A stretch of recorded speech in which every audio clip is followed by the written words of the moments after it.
এই সূরাটা যদি কেউ তেলাওয়াত করে, এই সূরাটি কিয়ামতের দিনে আল্লাহর সঙ্গে তর্ক বিতর্কে লেগে যাবে, গিয়ে বলবে যে আল্লাহ, আমাকে যে ব্যক্তি তেলাওয়াত করেছে একে যতক্ষণ না পর্যন্ত তুমি জান্নাতে না দিবে ততক্ষণ পর্যন্ত আমি তোমার পিছন ছাড়ছি না। কে? সূরা মুলক। এই সূরাটি মক্কাতে অবতীর্ণ হয়েছে। কোথায়? মক্কাতে। আর একটা কথা বলে রাখছি, আল্লাহ নবী সাল্লাল্লাহু আলাইহি ওয়াসাল্লামের মক্কি জীবন আর মদিনার জীবন, তাই তো? পবিত্র আল কোরআনের সূরাগুলোকে দুটি ভাগে ভাগ করা হয়েছে, একটা হচ্ছে মক্কি আর একটা হচ্ছে মাদানী। এবার আর একটা কথা মাঝখানে বলে দিই, এটা আপনার জেনে রাখা ভালো হবে। আল্লাহ নবী সাল্লাল্লাহু আলাইহি ওয়াসাল্লাম মক্কা থেকে মদিনায় চলে গেলেন। মদিনা থেকে কখনো তিনি কোনো কাজের জন্য মক্কায় এসেছেন, এই সময় একটি সূরা অবতীর্ণ হয়েছে বা একটি আয়াত অবতীর্ণ হয়েছে। বলুন তো এই সূরা বা এই আয়াতটা মক্কার হবে না মদিনার?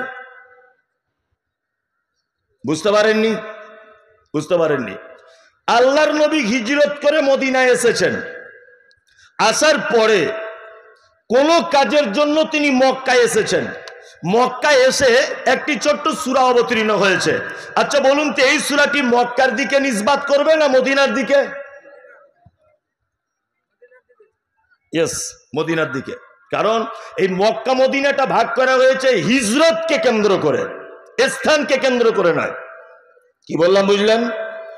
নাম্বার 2, এই সূরার ভিতরে তাফসীর ইবনে কাসিরে একটা উক্তি পেশ করা হয়েছে যে এই সূরা যদি কেউ তেলাওয়াত করে তাহলে কবরের আযাব তার জন্য হালকা করা হবে। ইনশাআল্লাহ যারা কোরআন মাজিদ তেলাওয়াত করতে পারি আমরা এই সূরা তেলাওয়াত করব ইনশাআল্লাহ। আল্লাহ তাআলা প্রথমে কি বলছেন? বিসমিল্লাহির রহমানির রহিম। শুরু করছি সে মহান আল্লাহ সুবহানাহু ওয়া তাআলার নামে, যিনি অতীব দয়ালু পরম করুণাময়। আল্লাহ তাআলা বলছেন, তাবারাকাল্লাযী বিয়াদিহিল মুলক ওয়া হুয়া আলা কুল্লি শাইইন কদির। আল্লাহ বলছেন তাবারাকাল্লাযী, বরকতপূর্ণ ওই আল্লাহ, বিয়াদিহিল মুলক, যার হাতে আছে সারা পৃথিবীর রাজত্ব। সারা পৃথিবীর রাজত্ব কার হাতে? কার? আল্লাহর হাতে আছে। ওয়া আলা কুল্লি শাইইন কদির, এবং তিনি সমস্ত বিষয়ের উপরে ক্ষমতাবান। সমস্ত বিষয়ে ক্ষমতাবান কে? আল্লাহ। রুজি কে দিতে পারে? হায়াত মাউত আল্লাহ।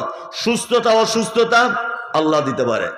কিছু কিছু জিনিস শুনলে সোশ্যাল মিডিয়া, ফেসবুক, এই সমস্ত জিনিসগুলো শুনলে মাঝে সাঝে হাসি পায়। যেমন আজকে একটা হাসি পেল, একজনা বলছে, পোস্ট করছে, গতকাল এটা আপনারা দেখেছেন, দুঃখের খবর যে অস্ট্রেলিয়া আর ইন্ডিয়া ক্রিকেট ফাইনাল ম্যাচ হয়েছে বিশ্বকাপে, তাই না? ইন্ডিয়া হেরে গেছে, এটা আপনারা সকলেই জানেন। আমি তো দেখিনি, আমি সোশ্যাল মিডিয়াতে খবর পাচ্ছি ইন্ডিয়া হেরেছে। তাই একজন রাজনৈতিক দল, কোন পার্টির বলবো না, উনি বলছেন এমনি আর হেরেছে, নরেন্দ্র মোদী স্টেডিয়ামে খেলা হয়েছে বলে হেরেছে। এটা একটা দল বলেছে। আর একটা দল তখন বলছে ওই খেলা যদি নরেন্দ্র মোদী স্টেডিয়ামে না হয়ে কলকাতায় স্টেডিয়ামে যদি হতো তাহলে ছাপ্পা মেরে জিতে নিত বিশ্বকাপ। বুঝে নেন কোন দল দুটো? বলছে ওই খেলাটা যদি কলকাতায় হতো তা ছাপ্পা মেরে জিতে যেত ভারত। মানে একটা হাসির ব্যাপার। ঠিক তেমন উত্তর 24 পরগনাতে একবার আমপান বলে একটা ঝড় হয়েছিল। ওই ঝড়ের সময়তে বিডিও অফিস থেকে গ্রামে গ্রামে টোটো গাড়ি করে মাইকিং করা হচ্ছে। কি মাইকিং? এত কিলোমিটার গতিতে ঝড় হবে, অমুক তারিখে হতে পারে, এখন বঙ্গোপসাগরের উপরে ঝড়টা চলছে, যাদের মাটির বাড়ি আপনারা পাকা বাড়িতে আশ্রয় নেবেন, গৃহপালিত পশু দড়ি টড়ি সব খুলে দেবেন, আর গাছতলাতে কেউ দাঁড়াবেন না, ইলেকট্রিক পোস্টের পাশে কেউ থাকবেন না, বাচ্চাদেরকে ঘরের ভিতরে রাখবেন, বাইরে বার করবেন না। আর ঝড় অতিরিক্ত হতে পারে, এই জন্য আপনারা টেনশনও করবেন না।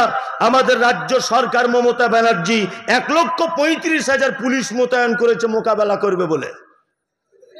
মনে মনে বলছি, ওরে পাগল কি আর গাছে ধরে, ও ঝড়ের সাথে মোকাবেলা করবে, পুলিশ মোতায়েন করেছে 3.5 লাখ। আবার বলছে কেন্দ্র সরকারের কাছে আবেদন করে 12টা হেলিকপ্টার নেওয়া হয়েছে, উপর থেকে দেখবে। আচ্ছা, আল্লাহর আযাব যদি চলে আসে, পৃথিবীর কেউ আটকাতে পারে? জোরে বলুন না। আল্লাহ বলছে ওয়া আলা কুল্লি শাইইন কাদির, সমস্ত ব্যাপারের মালিক কে? ক্ষমতাবান কে? আল্লাহ। ঈমান আছে? এই সমস্ত ব্যাপারে ক্ষমতা আল্লাহর, এটা ঈমান আছে? কে বলেছে আছে? ও ইয়াং ছেলে হাতে দেখছি লাল সুতো বেঁধে ঘুরছে। এই বাবু, সুতো কোথায় পেলি? বলছে আজমির শরীফ থেকে নিয়ে এসেছি। অনেক লোক আছে না, আজমির শরীফের লাল সুতো। মনে মনে বলছে তো হুগলি জেলার ঝুট মিলে তৈরি হয়, কুকুরে পেচ্ছাপ করে ওতে। ও আবার আজমির শরীফের হলো কি করে? এরকম আছে না নেই? বলছে কি হবে? তা বলছে না, এতে অনেক রোগ টোগ ভালো হয়ে যায়, অল্প বয়সে মেয়ে পছন্দ করে বিয়ে হয়, নানান রকমের ব্যাপার। কি বললাম বুঝলেন না? আচ্ছা বলুন তো, ও তো সামান্য সুতো পাট দিয়ে তৈরি করা হয়, ও কোনো কল্যাণ বা অকল্যাণ কিছু আনতে পারে? পারে? পারে না। কল্যাণ অকল্যাণের মালিক কে? আল্লাহ। আল্লাহ আল্লাহ, সমস্ত ব্যাপারের ক্ষমতাবান আল্লাহ। আল্লাহ বলছে ওয়া আলা কুল্লি শাইইন কাদির। চলুন তারপরে আর পরের আয়াতটায় যাই।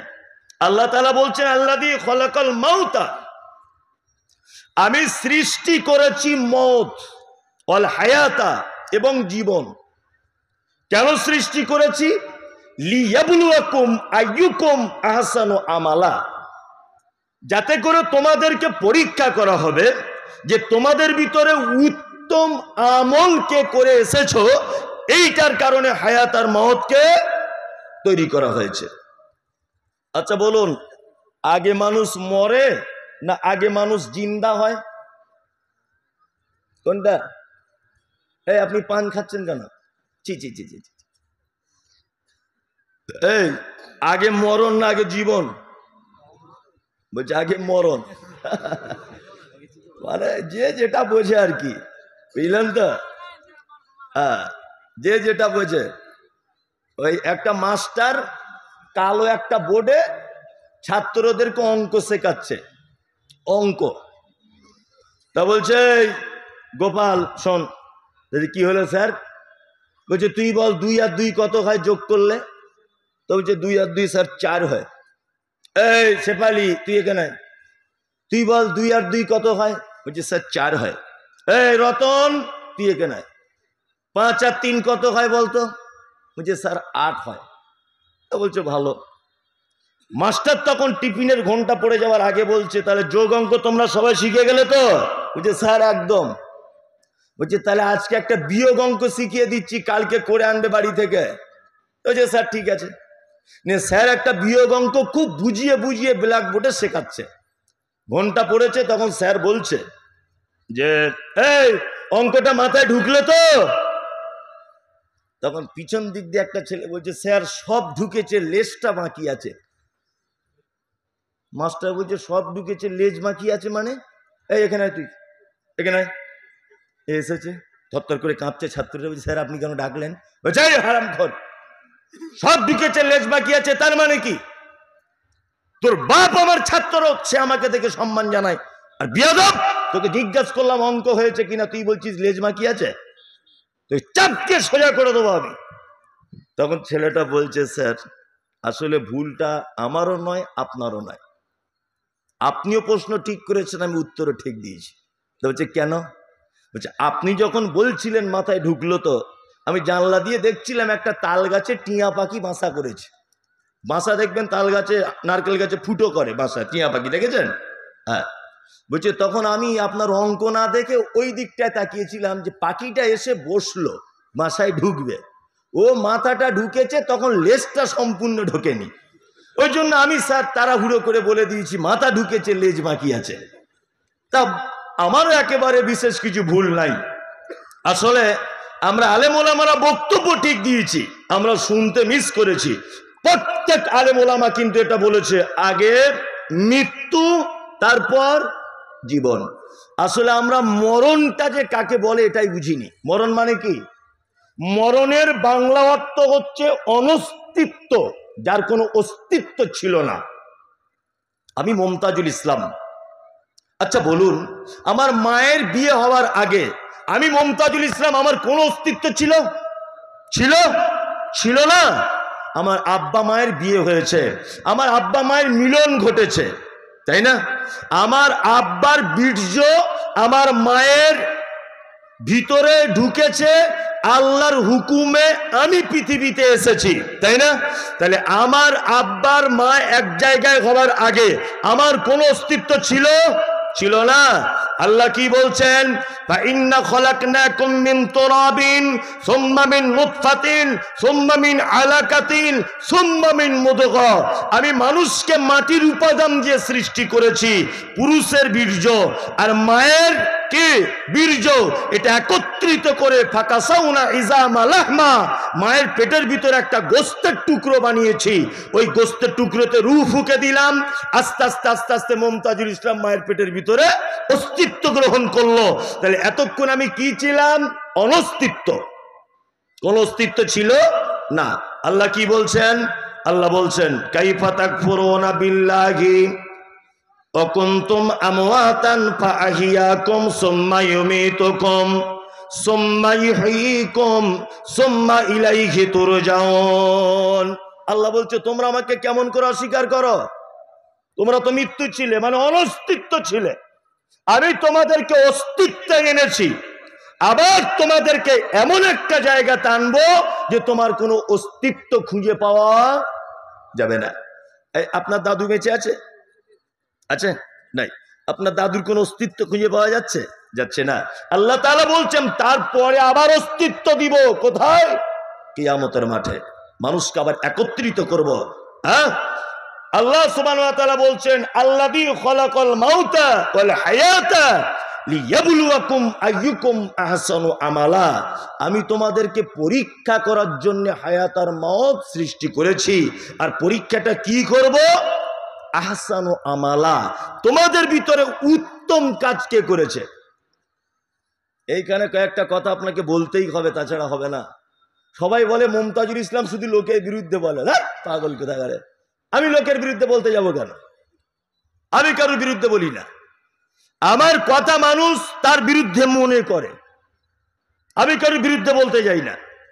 আর বিরুদ্ধে কখন বলি? যখন দেখি এই ব্যক্তির কথা হাদিস এবং কোরআনের সঙ্গে সংঘর্ষ মারাত্মকভাবে, তখন আমি তার বিপক্ষে চলে যাব। একটা জানাজা পড়তে গেলাম, জানাজা পড়ার সময়তে একটা লোক জোরে জোরে বলছে সবাই দোয়া বলুন, মিনহা খালাকনাকুম ওয়া ফিহা নুঈদুকুম ওয়া মিনহা নুখরিজুকুম তারাতান উখরা। আমি কি আস্তে আস্তে করে বয়স্ক লোকটাকে বলছি চাচা দুয়াটা কোথায় পেলে? তো যেখানে ওটা তো কোরআনের আয়াত। বললে অসুবিধা কি আছে? আমাকে বলছে বললে অসুবিধা কি আছে? আমি বললাম চাচা বাজার থেকে কোনোদিন মাছ কিনেছেন? বলছে হ্যাঁ কিনেছি। আচ্ছা, মাছের পেটে তো নাড়ি ভুঁড়ি থাকে, ওটাও কিন্তু ওজন করে কিনতে হয়, তা বাড়ি এসে রান্না করেন না ফেলে দেন? তো যে না, কেটে বার করে দেয় আমার বউ। বলছি কেন? ওটাও তো খেতে পারেন, ওটাও তো মাছ হিসাবে কিনেছেন। হ্যাঁ, তার মানে আপনি তো এটা ভালোই বোঝেন যে নাড়ি ভুঁড়ি বার করে ফেলে দিতে হয়। তার মানে বোঝা যায় যে ভালো জিনিস তার ভিতরে সবটাই ভালো, কিন্তু প্রয়োগ করতে হয় স্থান কাল পাত্র ভেদে, এবং প্রয়োগ করতে হয় পারমিশনের কারণে। কোরআনে সব ভালো কথা আছে না খারাপ কথা? হ্যাঁ, ভালো কথা আছে, তাই না? চলুন এবার আপনাকে দেখাই। আল্লাহু আকবার। রুকুতে গেলেন, গিয়ে আপনি বলছেন আলিফ লাম মিম জালিকাল কিতাবু লা রাইবা ফি হুদাল লিল মুত্তাকিন। রুকুতে গিয়ে বলছেন, এটা কোরআন পড়লেন না বাইবেল পড়লেন? কোরআন। নামাজ হবে? হবে না। সেজদাতে গিয়ে বলছেন তাবারাকাল্লাযী বিয়াদিহিল মুলক ওয়া হুয়া আলা কুল্লি শাইইন কাদির। চলবে? ওটাও তো কোরআনের আয়াত। ও চাচা, ওটাও তো কোরআনে আছে। তো তখন বলছে তোমাদের যত সব বাড়াবাড়ি। আমি বাড়াবাড়ি নয়, তোমার বিপক্ষের লোক আমি। এই দুয়া বলতে হবে মুহাম্মদ সাল্লাল্লাহু আলাইহি ওয়াসাল্লাম থেকে, যে কোনো প্রমাণ পাওয়া সহি সূত্রে যায় না। এই জন্য বলছি অবশ্যই এটা কোরআনের আয়াত, তবে আল্লাহর নবী এই জায়গাকে বলতে হবে এরকম কিছু কথা বলেননি। যখনই আমি এই কথা বলতে গেলাম তখন বলছে তুমি তো সেই মমতাজুল ইসলাম 1 নম্বরের ভণ্ড। বলছে কিসের ভণ্ডামি করলাম? তুমি আমাদের পীরেদের বিরুদ্ধে বক্তব্য দাও। আচ্ছা বলুন তো দেখি, আমি কারোর বিপক্ষে? কারোর বিপক্ষে? বিপক্ষে নয়, আমি শুধু সঠিক কথাটা তুলে ধরেছি। চলুন এই জায়গাটা কয়েকটা কথা বলে দিই। আল্লাহ তাআলা বলছেন পৃথিবীতে পাঠালাম কিসের কারণে? পরীক্ষা করার জন্য, তাই তো? আচ্ছা বলুন তো, একটা কথা আপনাদেরকে জিজ্ঞাসা করছি, খুব মনোযোগ সহকারে উত্তরটা দেবেন। আচ্ছা বর্তমান পৃথিবীতে পরীক্ষা কয় রকমের হয়? স্কুলে যান না, পরীক্ষা কয় রকমের বুঝেন না? একটা টেস্ট পরীক্ষা আর একটা ফাইনাল। টেস্টে যদি কারুর অ্যালাউ হয়ে যায় তাহলে ফাইনালে চান্স পায়, তাই না? পায়। আচ্ছা বলুন তো আল্লাহ সুবহানাহু ওয়া তাআলা কি এইরকম ব্যাপার আছে না ডাইরেক্ট কবরে ফাইনাল পরীক্ষা? টেস্ট পরীক্ষাও হবে। টেস্ট পরীক্ষা কি? আল্লাহ বলছেন ওয়ালা নাবলু আন্নাকুম বিশাইয়্যিন মিনাল খাউফি ওয়াল জু' ওয়া নাকসিম মিনাল আমওয়াল ওয়াল আনফুসি ওয়াস সামারাত ওয়া বাশশিরিস সাবিরিন আল্লাযীনা ইযা আসাবাতুহুম মুসিবাতুন ক্বালু ইন্না লিল্লাহি ওয়া ইন্না ইলাইহি রাজিউন। আল্লাহ বলছে পৃথিবীতে তোমাকে 4টে জিনিস দিয়ে পরীক্ষা করব। টেস্ট পরীক্ষা এটা কটা? 4টা। 1, তোমাকে আমি ভয় দেখিয়ে দেব। 2, রুজির অভাব দিয়ে দিব। 3, তোমার সন্তান সন্ততি তোমার মাল নষ্ট করে দিব। 4, তোমার মাঠের ফসল পেকে রেডি হয়ে গেছে, আল্লাহ বলছে একদম পানি দিয়ে বজ্রপাত আকাশ থেকে পাথর দিয়ে তোমার ধানের 12:30 বাজিয়ে দিব। তারপরে আল্লাহ বলছে তোমাকে ধৈর্য ধরে থাকতে হবে। ওয়াবাশশিরিস সাবিরিন। আল্লাহ নবীকে বলছে নবী আপনি বলে দেন এই ধৈর্যশীলদের জন্য সুসংবাদ। কি সুসংবাদ? তাহলে এই 4টেতে আমাদেরকে পাস করতে হবে, তাই তো? পাস করার পরে ফাইনাল পরীক্ষা কোথায়? কবর। এইখানে হবে ফাইনাল পরীক্ষা। ফাইনাল পরীক্ষার কি প্রশ্ন সেটা আল্লাহ তাআলার নবী বলে দিয়েছেন, এই এই এই প্রশ্ন করা হবে, তাই না? ইনশাআল্লাহ আমরা প্রশ্ন জেনে রেডি তো? ইনশাআল্লাহ ইনশাআল্লাহ। চলুন তারপরে আল্লাহ তাআলা বলছেন আহসানু আমালা, উত্তম কাজ কে করবে এটা হচ্ছে মূল পরীক্ষার বিষয়। আচ্ছা বলুন তো আল্লাহ এখানে বেশি কাজের কথা বললেন না উত্তম কাজের কথা বললেন? কি উত্তম?